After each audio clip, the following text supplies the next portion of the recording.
Hello दोस्तों, welcome back to math concept 25। आज हम करने वाले हैं आरआरबी एनटीपीसी सीवीटी 1 में पूछे गए सबसे इम्पोर्टेंट क्वेश्चन।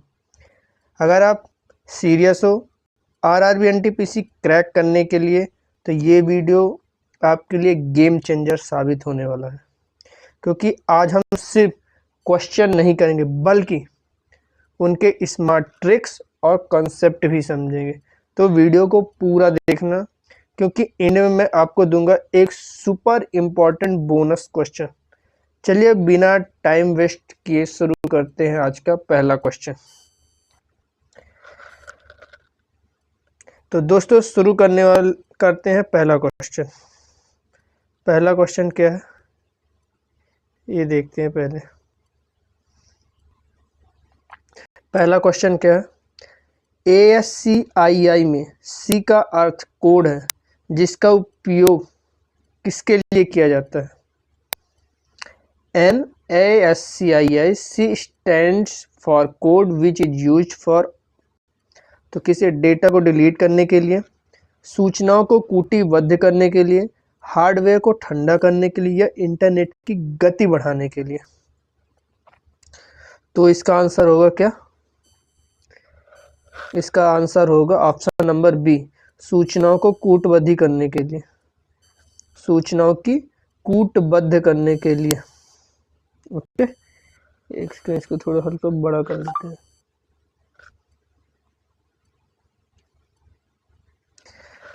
तो इसका आंसर क्या होगा? सूचनाओं को कूटबद्ध करने के लिए। तब चलिए इसका डिटेल देखते हैं। क्या है इसका डिटेल? इसका डिटेल क्या है?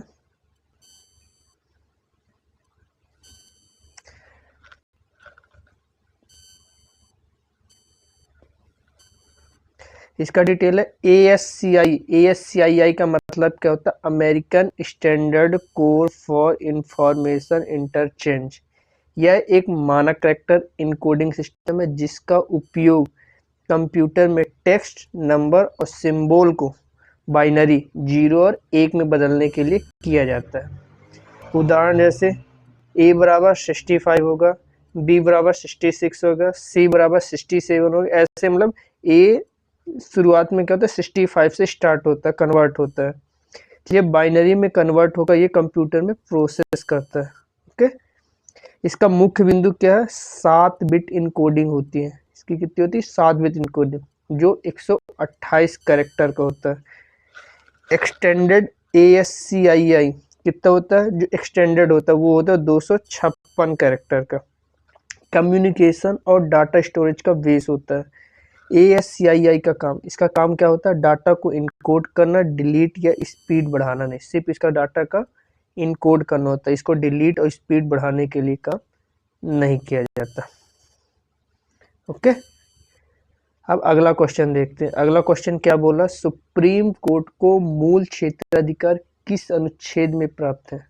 Which article define the original jurisdiction of the supreme court? Article 124, article 141, article 131 या आर्टिकल 148? तो इसका आंसर होगा आर्टिकल 131। ओके, क्या पूछा? सुप्रीम कोर्ट को मूल क्षेत्राधिकार किस अनुच्छेद में प्राप्त है? आर्टिकल 131 में। ओके, अगर आपको एक क्वेश्चन पहले से पता था तो कमेंट पे लिखो डन। ओके, इसका हम अब डिटेल जानते हैं। इसकी अब आर्टिकल 131 के बारे में जानते हैं। सबसे पहले हम जानते हैं कि ओरिजिनल ज्यूरिडिक्शन क्या होता है। ओरिजिनल ज्यूरिडिक्शन का मतलब होता है कुछ मामलों की सुनवाई सीधे कहाँ होती है? सुप्रीम कोर्ट में शुरू होती है, ना कि लोअर कोर्ट में।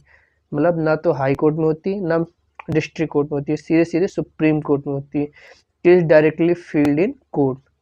अब आर्टिकल 131 क्या कहता है? जो सुप्रीम कोर्ट को ओरिजिनल ज्यूरिडिक्शन देता है, जिसका मतलब होता है कुछ मामले में सीधे सुप्रीम कोर्ट में ही शुरू होते हैं।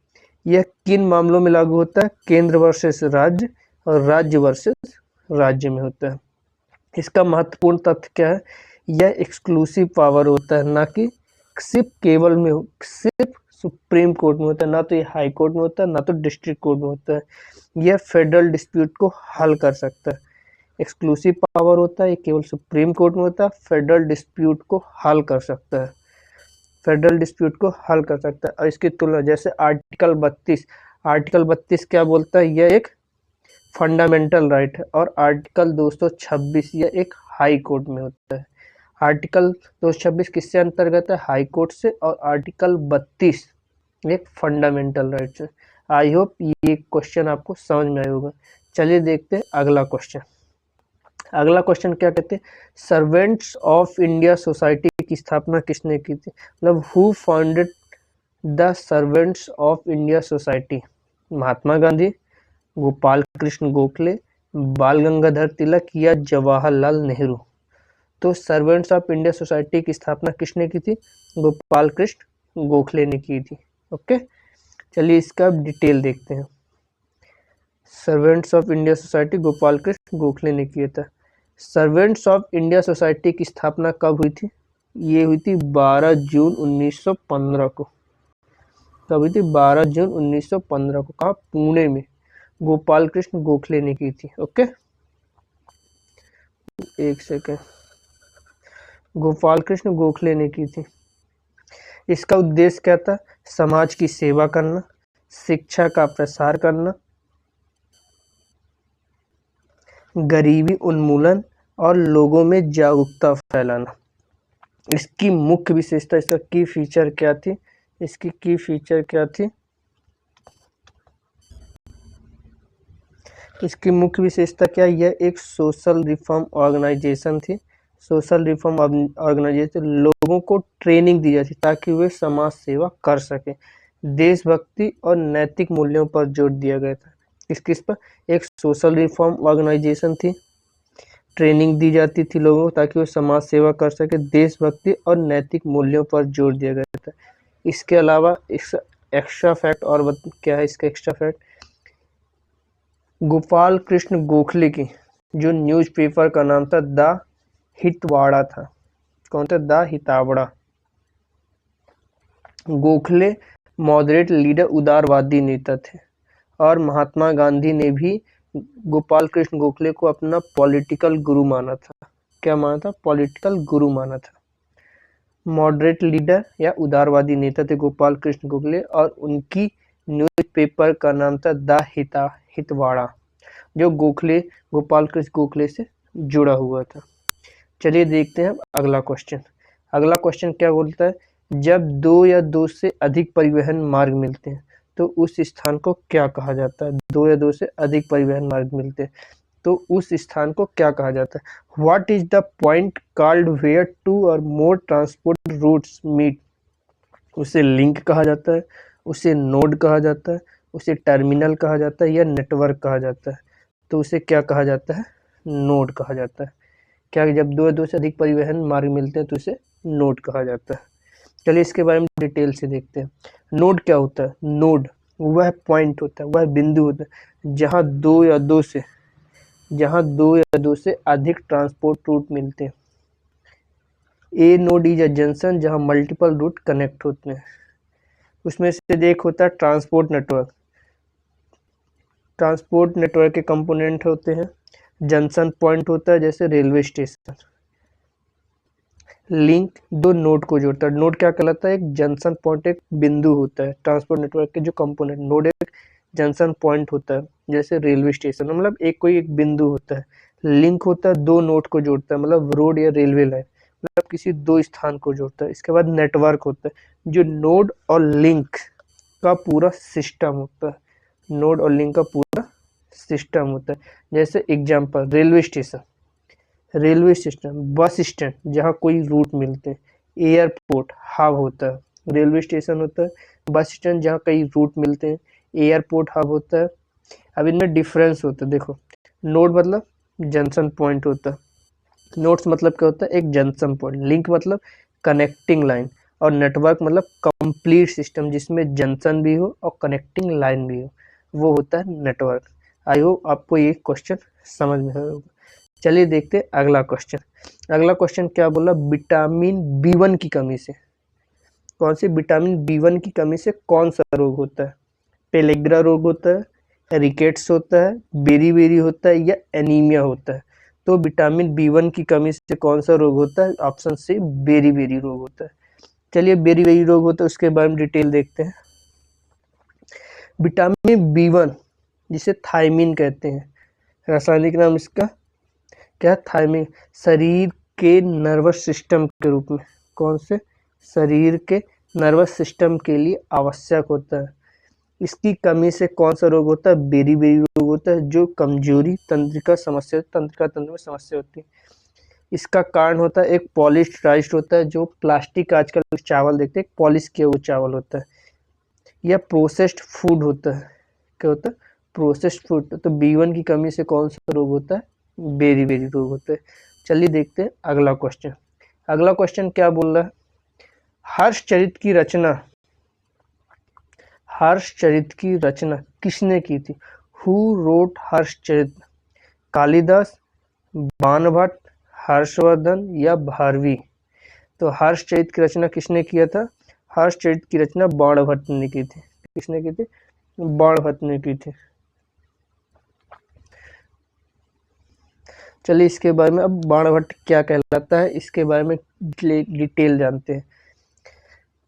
बाणभट्ट सम्राट हर्षवर्धन के एक दरबारी कवि थे। कौन? बाणभट्ट कौन था? एक लेखक थे जो हर्षवर्धन के दरबारी कवि थे। उन्होंने हर्षचरित की रचना की थी। बाणभट्ट ने किसकी रचना की थी? हर्षचरित की। अब हर्षचरित्र क्या है? हर्षचरित एक ऐसी ऐतिहासिक जीवनी, हिस्टोरिकल बायोग्राफी है, जिसमें सम्राट हर्षवर्धन के जीवन का वर्णन किया गया है। इसका मुख्य विशेषता, इसकी भाषा क्या है? संस्कृत है। इसकी शैली गद्य है। इसमें टोटल 8 चैप्टर हैं, जिसे उच्छ्वास कहते हैं। चैप्टर मतलब उच्छ्वास। इसमें टोटल 8 चैप्टर हैं। इसमें हर्षवर्धन के जन्म और परिवार के बारे में बताया गया है। जन्म और परिवार के बारे में बताया गया, शिक्षा और जीवन के बारे में बताया गया है, राज्यारोहण, शासन और उनकी उपलब्धियों के बारे में, मतलब हर्षवर्धन की पूरी उनकी जीवनी के बारे में बताया गया है। इसके अलावा महत्वपूर्ण क्या है? प्राचीन भारत के इतिहास का एक महत्वपूर्ण स्रोत है। हर्षकालीन समाज, संस्कृति और राजनीति की जानकारी देता है। इसके हर्षकालीन के साहित्य और इतिहास दोनों के लिए यह महत्वपूर्ण है। मतलब प्राचीन भारत के इतिहास का महत्वपूर्ण स्रोत भी है। हर्षवर्धन के समाज, संस्कृति और राजनीति की जानकारी देता है। साहित्य और इतिहास दोनों के लिए महत्वपूर्ण है। ओके, अब देखते हैं अगला क्वेश्चन। अगला क्वेश्चन, ये तो आई होप सबको ही पता होगा कि ताजमहल किस राज्य में स्थित है। ये तो हम इस क्वेश्चन को 6 या 7 क्लास में ही एक्चुअली में पढ़ लेते हैं कि ताजमहल किस राज्य में और किसने बनवाया है। तो इसका ऑप्शन क्या है? राजधानी, दिल्ली, उत्तर प्रदेश और मध्य प्रदेश। तो इसका आंसर होगा option C. Option C. Option C मतलब उत्तर प्रदेश। और ये उत्तर प्रदेश के आगरा शहर में स्थित है। कहाँ स्थित है? उत्तर प्रदेश के आगरा शहर में। चलिए इसके बारे में थोड़ी सी डिटेल जानते हैं। ताजमहल आगरा उत्तर प्रदेश में कौन सी नदी के किनारे स्थित है? यमुना नदी के किनारे स्थित है। इसका निर्माण शाहजहां द्वारा मुमताज की याद में बनाया गया था। और ये कब बनवाया गया था? 1632 से 1653 के समथिंग में। और यह यूनेस्को के वर्ल्ड हेरिटेज में शामिल है, जिसे 7 वंडर्स कहा जाता है। क्या कहा जाता है? 7 वंडर्स। चलिए देखते हैं अगला क्वेश्चन। अगला क्वेश्चन क्या? अंतरराज्यीय जीएसटी IGST पर कानून बनाने की शक्ति किसके पास है? Who has the power to make law for IGST? केवल राज्य सरकार के पास। इसका होगा इंटर गुड्स सर्विस टैक्स। इसका मतलब होता है इंटरनेशनल गुड सर्विस टैक्स। कौन सा होगा? केवल संसद के पास है, केवल राज्य सरकार के पास है, केवल GST परिषद के पास है, या संसद और राज्य दोनों के पास है। तो इसका आंसर होगा ऑप्शन नंबर बी। इसमें संसद के पास केवल है, ना कि ये राज्य के पास है, ना तो ये जीएसटी के पास है, ना राज्य और संसद, ये केवल संसद के पास है, क्योंकि आईजीएसटी है। अब आईजीएसटी क्या होता है? इंटीग्रेटेड, आईजीएसटी का फुल फॉर्म होता है इंटीग्रेटेड, एक सेकेंड,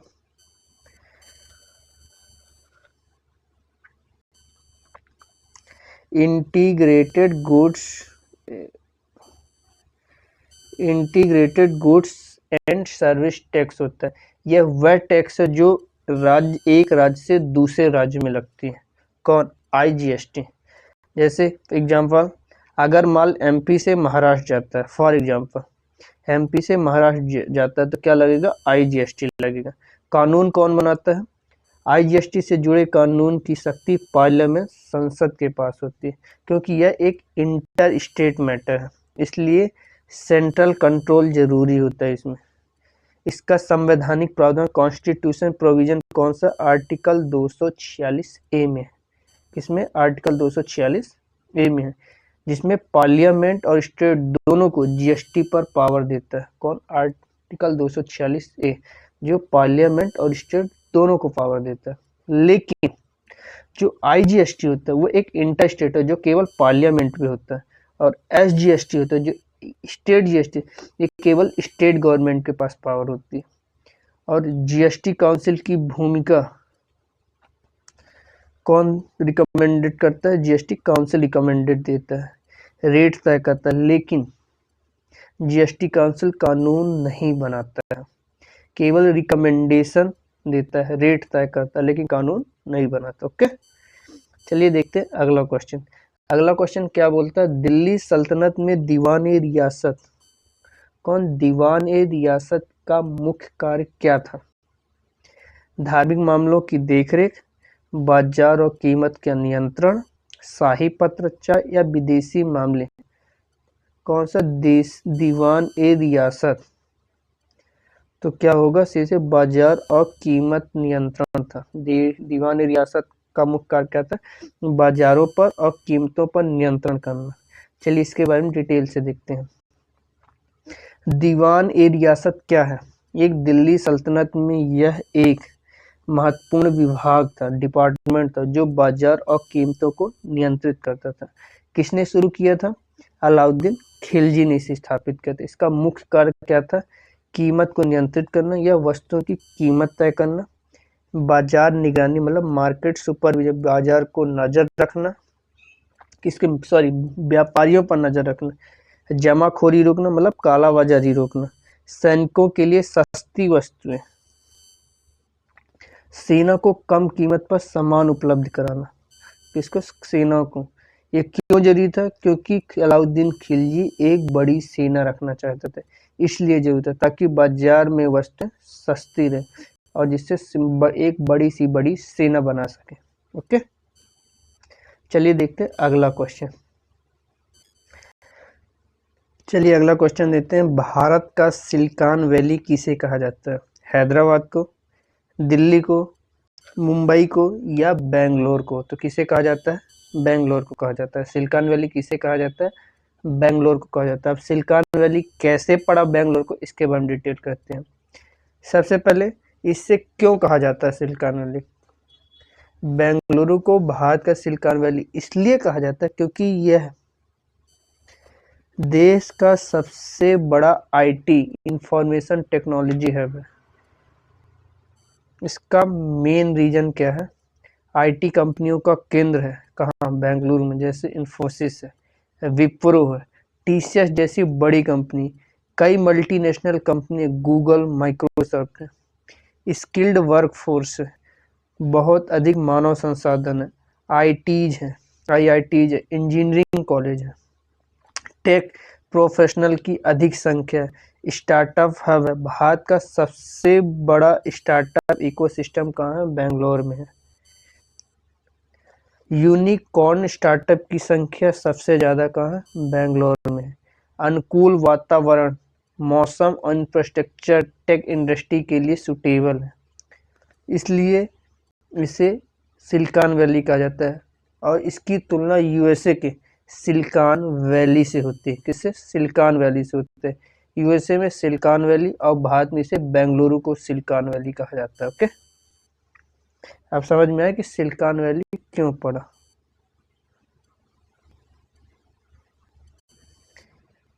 चलिए देखते हैं अगला क्वेश्चन। अगला क्वेश्चन क्या बोल रहा, कलंग गांव हिमाचल प्रदेश के किस जिले में, कौन सा गांव, कलंग गांव, जो हिमाचल प्रदेश में किस जिले में स्थित है। सोचो, अभी सेंट्रल में स्टेट, अब स्टेट के अंदर के शहर का भी पूछता है, समझ, मतलब गांव का, मतलब टीसीएस कितना डीपली क्वेश्चन पूछ रहा है, हमें इतना डीपली जानना चाहिए, ताकि अभी अंडर ग्रेजुएट एनटीपीसी और ग्रुप डी के एग्जाम है, उसके लिए हमें एकदम डिटेल से और उसके बेसिक के बारे में जान, तभी हम अच्छे नंबर स्कोर कर पाएंगे। इसलिए आप चैनल से जुड़े रहें, चैनल को शेयर करें दोस्तों तक, ताकि उनको भी ऐसी नॉलेज मिले, सब्सक्राइब करें और लाइक करें, और ऐसे ही अच्छे अच्छे इम्पोर्टेंट क्वेश्चन जरूर पढ़ें।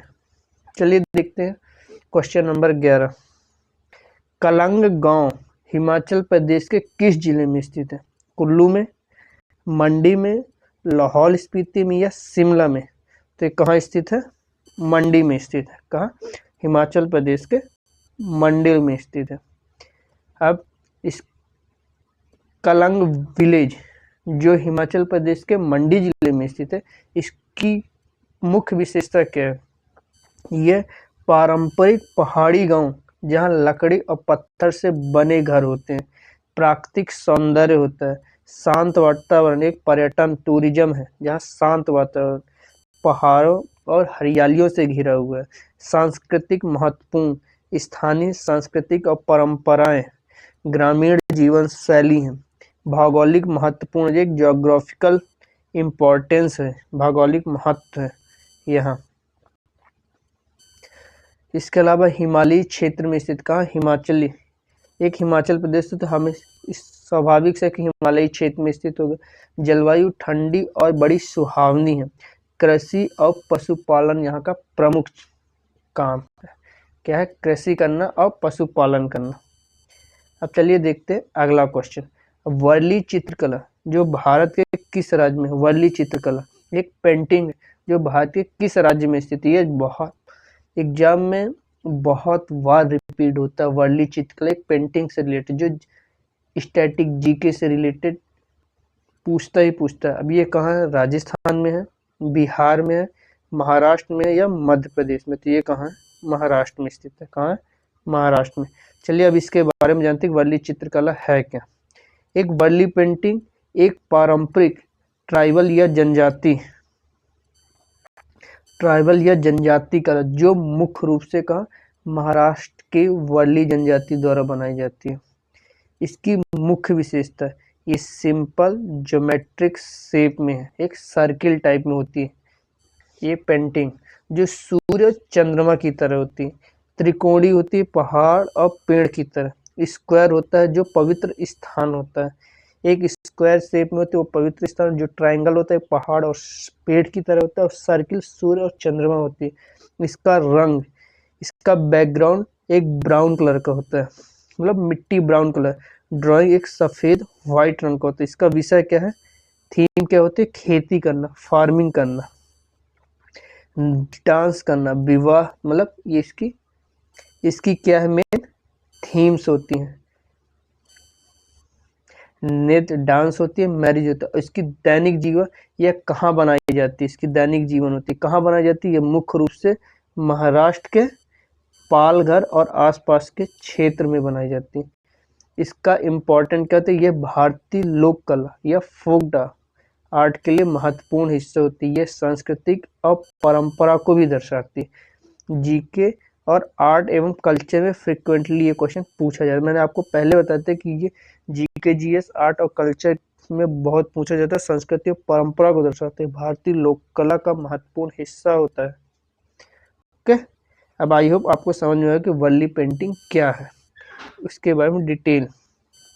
अब चलिए देखते हैं अगला क्वेश्चन, क्वेश्चन नंबर 13, विंडो 11 में control plus shift plus escape shortcut का क्या कार्य होता है?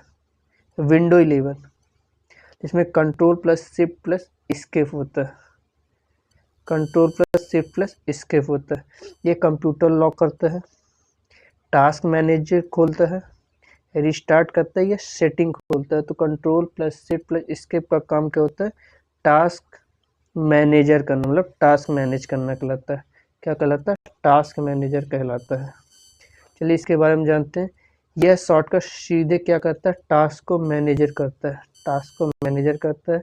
यह रनिंग प्रोसेस देखता है, सीपीयू और आरएमएस यूज को मॉनिटर करता है और हैंगिंग ऐप को, जो हैंग करते हैं ऐप को, उसे बंद करता है। ओके, अब इसका अगला क्वेश्चन क्या है? बगराम एयरवेज जो कहाँ? अफगानिस्तान में। मुख्य रूप से कहाँ स्थित है बगराम एयरवेज? मैं इसका आंसर ही बता दिया, कहाँ है? अफगानिस्तान में। ओके, कहाँ है? अफगानिस्तान में बगराम एयरवेज। चलिए अब इसके बारे में जानते हैं, बगराम एयरवेज है क्या। यह कहाँ है? अफगानिस्तान में है। जो अफगानिस्तान के कहाँ स्थित है? काबुल के पास स्थित है, काबुल के पास स्थित। इसकी मुख्य विशेषता, अफगानिस्तान का सबसे बड़ा एयरबेस, रणनीतिक स्ट्रेटजिक दृष्टि से बहुत महत्वपूर्ण, अफगानिस्तान का सबसे बड़ा एयरबेस बगराम एयरबेस होता है। कौन सा? बगराम एयरबेस। यह यूएस और नाटो का मुख्य बेस, लंबे समय तक नाटो और यूएस फोर्सेस का प्रमुख सैन्य अड्डा रहा है। कौन? बगराम एयरबेस। इसका स्ट्रेटजिक लोकेशन क्या है? मध्य एशिया और दक्षिण एशिया के बीच बहुत महत्वपूर्ण स्थिति होती है। हाल की स्थिति में 2021 में यूएस की सेना के हटने के बाद यह बेस तालिबान के नियंत्रण में आ गया। यूएस सेना के हटने के बाद यह बेस अब कहाँ है? तालिबान के नियंत्रण में, तालिबान के नियंत्रण में। चलिए देखते हैं अगला क्वेश्चन। अगला क्वेश्चन क्या बोल रहा? 2025 के ITTF mix team world cup का विजेता कौन रहा? Who one ITTF mix team world cup 2025? किसने जीता? साउथ कोरिया ने जीता, चाइना ने जीता, जापान ने जीता या जर्मनी ने जीता? तो किसने जीता? चाइना ने जीता। ओके, चलिए इसके बारे में जानते हैं। IITTF मिक्स टीम क्या है? तो IITTF का फुल फॉर्म होता है इंटरनेशनल टेबल टेनिस फेडरेशन द्वारा आयोजित किया जाता है।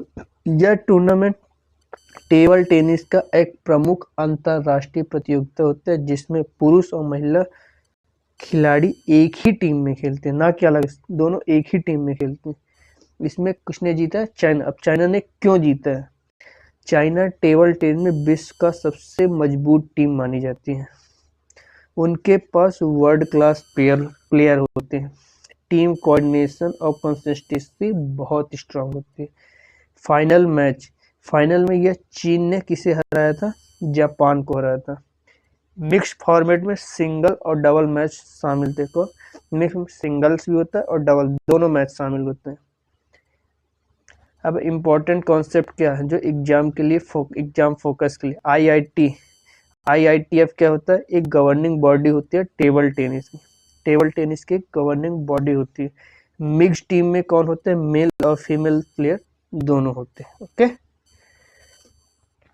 अब China dominant country in table tennis, मतलब टेबल टेनिस में सबसे स्ट्रांग टीम मानी जाती है।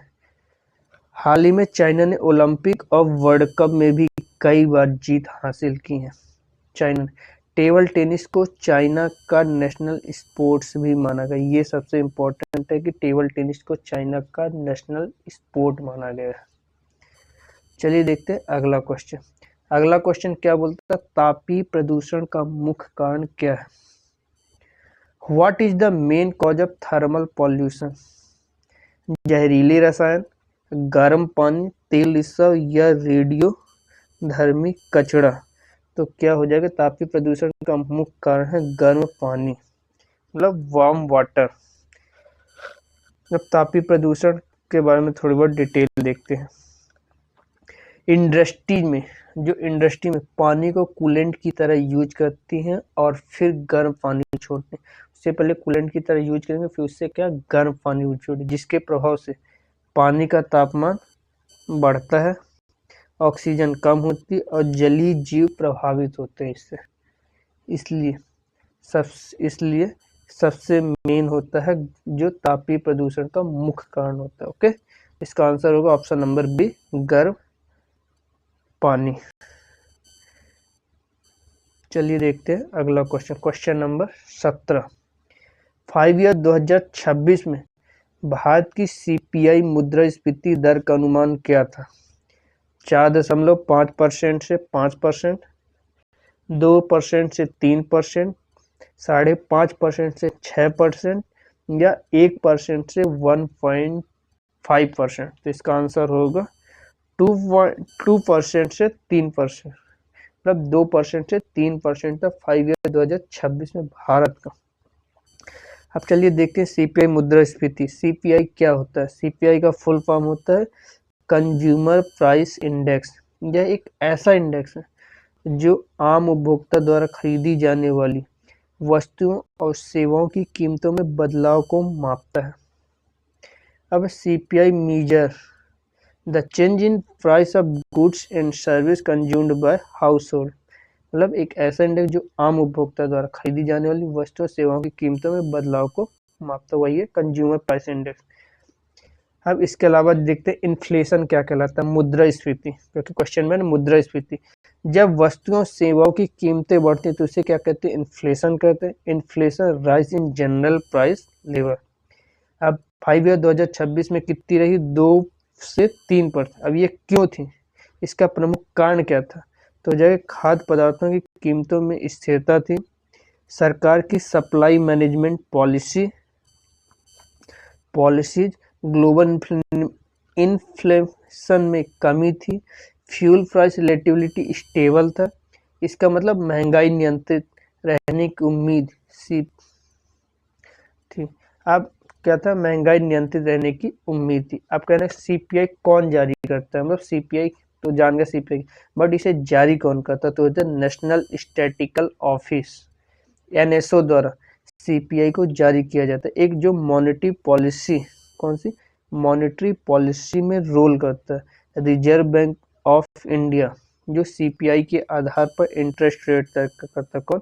आरबीआई सीपीआई के आधार पर इंटरेस्ट रेट तैयार करता है। टारगेट होता है 4%, इसमें 2% ऊपर नीचे होती रहती है, मतलब 2 से 6% होता है। मतलब 4% यदि घट गया, मतलब एवरेज 4%, मतलब 2% से कम हो जाता, मतलब 2, या कि बढ़ गया 6, मतलब 2 से 6% के बीच की रेंज होती है। ओके, चलिए देखते हैं अगला क्वेश्चन। मैकेनिकल कंप्यूटर के जनक किसे माना गया है? किसे कहा गया? किसे? Mechanical computer. अब मैकेनिकल कंप्यूटर किसे?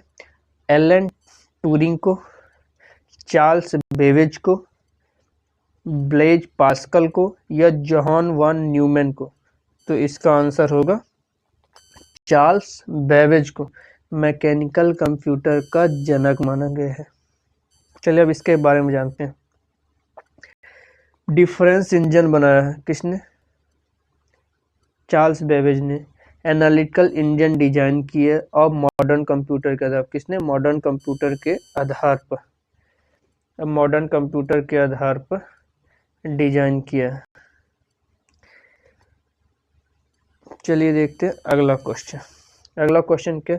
मध्य आयु के आधार पर विश्व का सबसे युवा देश, मतलब एक यंगेस्ट कंट्री, मीडियन एज के आधार पर सबसे यंगेस्ट कंट्री किसे माना गया? इंडिया को, नाइजर को, युगांडा को, या कि अफगानिस्तान को? तो किसे माना गया? नाइजर को माना गया। सबसे युवा देश, यंगेस्ट कंट्री ऑफ विश्व में, वर्ल्ड में किसे माना गया? नाइजर को। अब इसे क्यों माना गया? नाइजर है कहाँ? नाइजर पश्चिम अफ्रीका में स्थित एक देश है और इसे दुनिया का सबसे यंगेस्ट कंट्री मीडियन एज के आधार पर माना जाता है। अब मीडियन एज क्या होता है? मीडियन एज वह एज होती है जिस पर किसी देश की आधी जनसंख्या या उससे कम और आधी उससे अधिक उम्र की होती है, उससे मीडियम एज होता है। अब मीडियम एज लो कितनी होती है, पॉपुलेशन यंग होता है, और मीडियम एज हाई मतलब पॉपुलेशन एजिंग होती है। नाइजर क्यों सबसे युवा देश है? इसकी हाई बर्थ रेट, उच्च जन्म दर। नाइजर में प्रति महिला बच्चों की संख्या बहुत अधिक है। लो लाइफ एक्सपेक्टेंसी, कम जीवन प्रत्याशा। यहाँ औसतन वायु कम होने से बुजुर्ग कम होते हैं। आयु कम होगी तो बुजुर्ग तो कम ही होंगे। रैपिड, बहुत तेजी से पॉपुलेशन की ग्रोथ होती है, बहुत तेजी से पॉपुलेशन की ग्रोथ होती है जिससे पॉपुलेशन तेजी से बढ़ता है।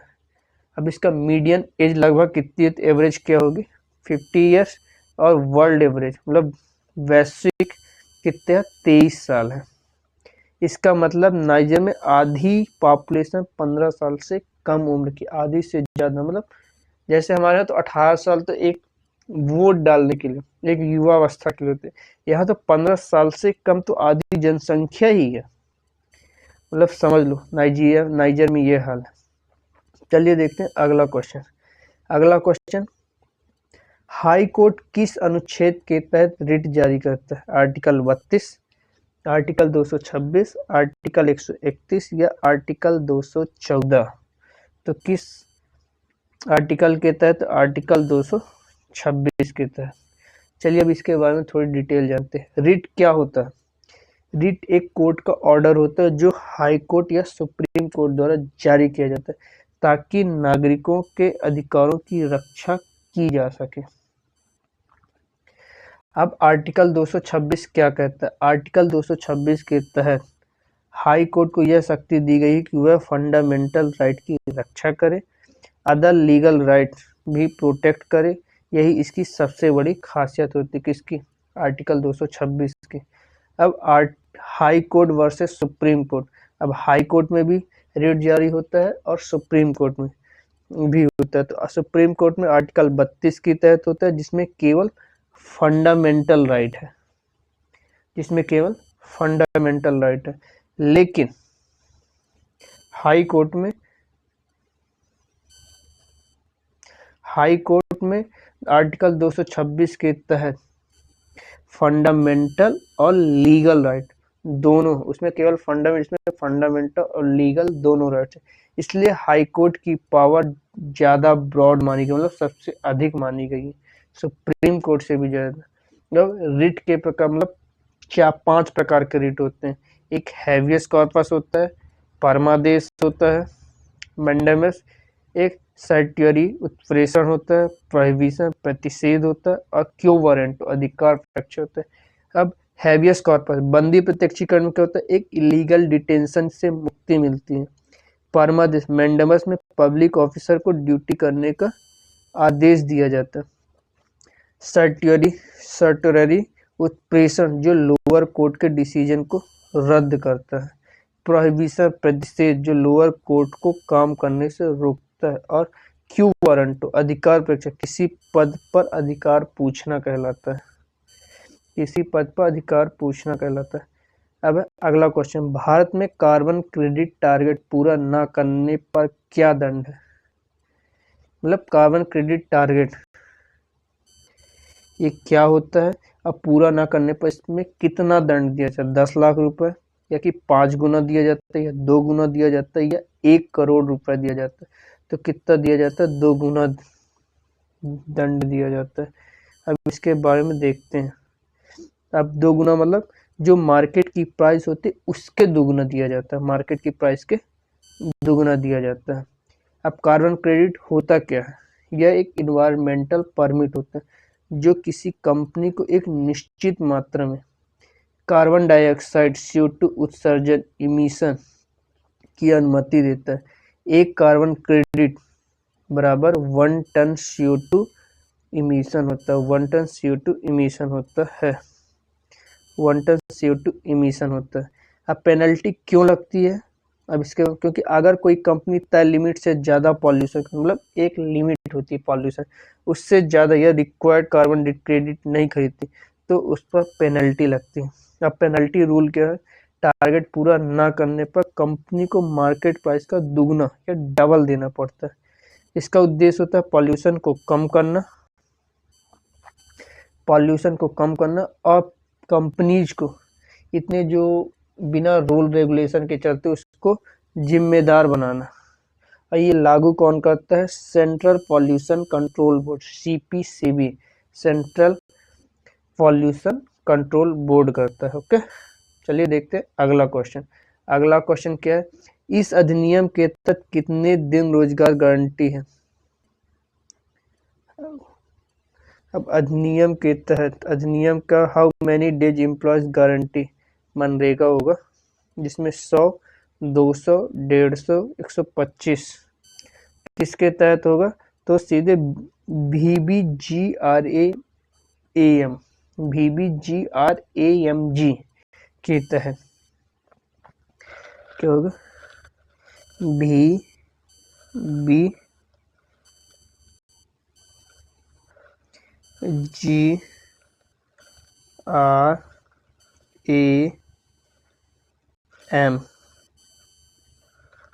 VBGRAM के तहत कितने दिन रोजगार गारंटी देना होगा? कितने दिन देना होगा? 125 दिन देना होगा। कितना? 125, सॉरी, ऑप्शन नंबर डी, 125 दिन देना होगा।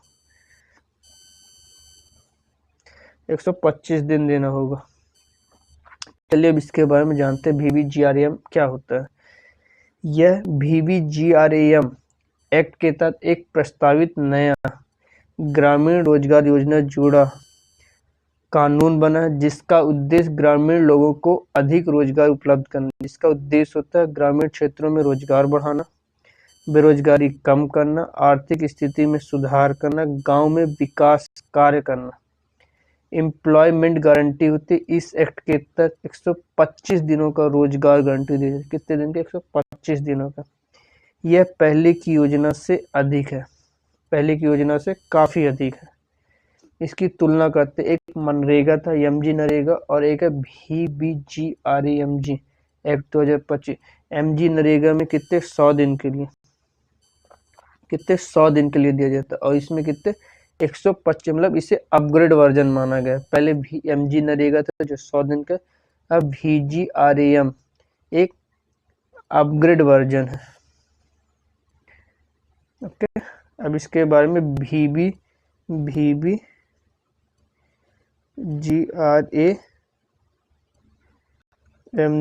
का फुल फॉर्म देखते हैं। VBGRAM का फुल फॉर्म देखते हैं। इसका मतलब क्या होता है? एक सेकेंड,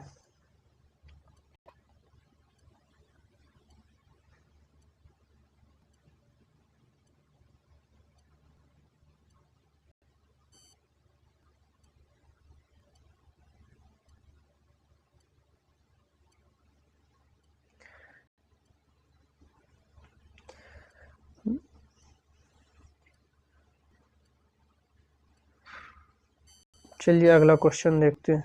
आर्टिकल 143 किससे संबंधित है? इमरजेंसी से, एडवाइजरी ओपिनियन से, इलेक्शन से, या फाइनेंस से? आर्टिकल 143 किससे संबंधित है? तो किससे संबंधित है? एडवाइजरी, किससे है? एडवाइजरी ओपिनियन से संबंधित। Option number B, advisory opinion से संबंधित है। चलिए अब इसके बारे में देखते हैं। आर्टिकल 143 क्या है?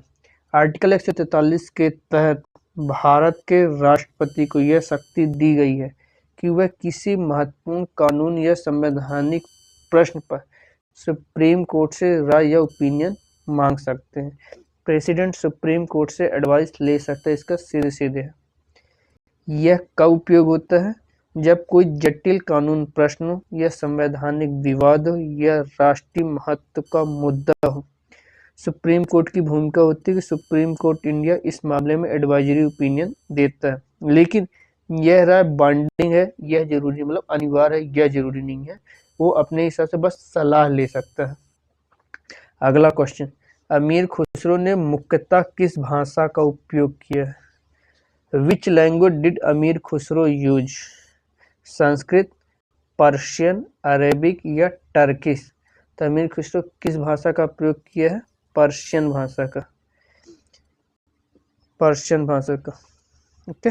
अब अमीर खुसरो मध्यकालीन भारत का एक महान कवि, संगीतकार और विद्वान थे। उन्हें तूती-ए-हिंद, भारत का बुलबुल कहा जाता था। इन्होंने कौन सी भाषा का उपयोग किया था? इन्होंने कौन सी भाषा? इन्होंने मुख्य रूप से पर्शियन भाषा का उपयोग किया था। साथ ही इन्होंने हिंदवी, प्रारंभिक हिंदी दुर्गों, हिंदी या उर्दू का भी प्रयोग होता है। हिंदवी मतलब हिंदी या उर्दू। इनका योगदान प्रमुखतः कविताएं, गजल और रिडल्स में थी। कवि संगीत में कव्वाली और ख्याल शैली का विकास किया था। किसका? ख्याल शैली का विकास किया था। चलिए देखते हैं अगला क्वेश्चन। मंगल पांडे किस रेजिमेंट से संबंधित है?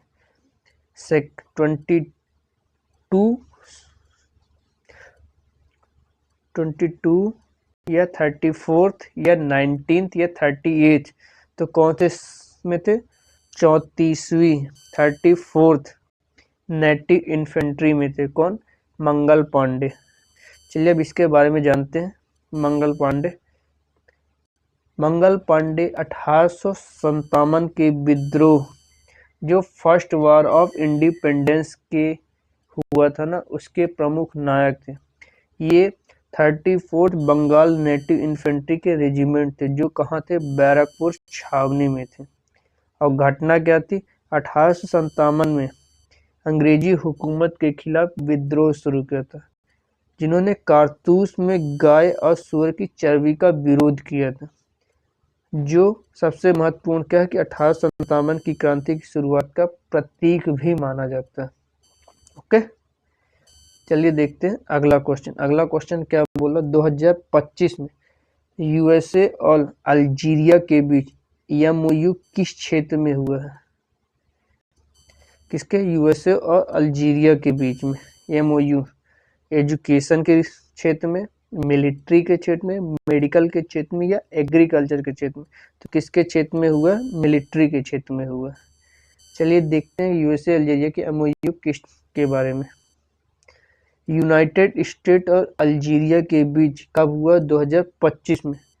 किस क्षेत्र के लिए? मिलिट्री के लिए, रक्षा सहयोग बढ़ाने के लिए हुआ। इसका उद्देश्य सुरक्षा में सहयोग करने के लिए, आतंकवादियों के विरोध के लिए और सैन्य के प्रशिक्षण के लिए। इसका सबसे महत्व कि अफ्रीकन रीजन में स्ट्रेटेजिक पार्टनरशिप मजबूत करना इसका मेन रीजन था। ओके, चलिए देखते हैं अगला क्वेश्चन। आई होप आपको ये क्वेश्चन समझ में आ रहे होंगे। मैं उसके डिटेल्स भी बता रहा हूँ ताकि आप उसे अपने दिमाग तक अच्छी तरह से कंठस्थ करें। और यदि आपको ये वीडियो समझ में आ रहा है तो ये वीडियो अपने दोस्तों तक जरूर शेयर करें, चैनल को सब्सक्राइब करें और वीडियो को लाइक जरूर करें। और इन सभी क्वेश्चन के आंसर मुझे कमेंट बॉक्स में जरूर दें। ओके, चलिए देखते हैं अगला question. Question number 27। Pala, Pratihara और राष्ट्रकूट के संघर्ष को क्या कहा जाता है?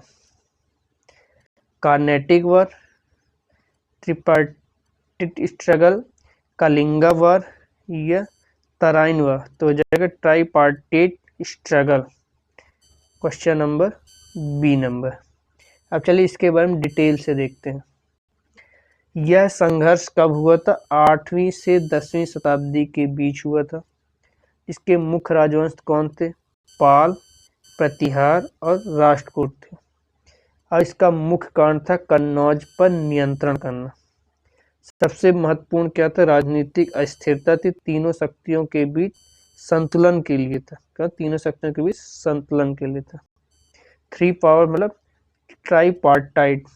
ओके, त्रिपक्षीय संघर्ष था। सीधे सीधे हिंदी में इसको त्रिपक्षीय संघर्ष बोलते हैं। चलिए देखते हैं अगला क्वेश्चन। 28। इन्फ्लुएंजा वायरस में कौन सी बीमारी होती है? Which disease is caused by influenza virus?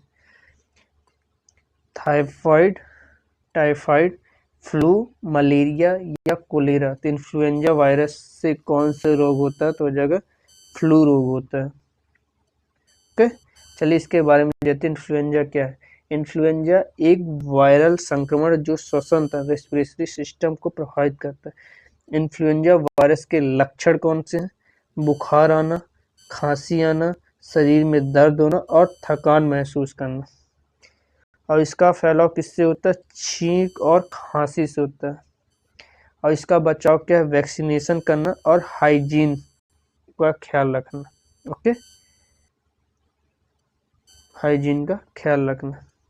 ये थे आज के 28 क्वेश्चन। आई होप ये वीडियो आपको समझ में आया हो। तो दोस्तों आज हमने आरआरबी एनटीपीसी CB1 के जीके जीएस के इम्पॉर्टेंट क्वेश्चन किए हैं। अगर आपको ये वीडियो हेल्पफुल लगा हो तो लाइक ज़रूर करें और ऐसे ही जीके जीएस के एग्जाम प्रिपरेशन के लिए चैनल को सब्सक्राइब करना मत भूलें। अपने दोस्तों के साथ ज़रूर शेयर करें जो आरआरबी एनटीपीसी अंडर ग्रेजुएट या रेलवे ग्रुप डी की तैयारी कर रहे हैं। कमेंट में बताओ आपको अगली वीडियो अभी किस टॉपिक में चाहिए।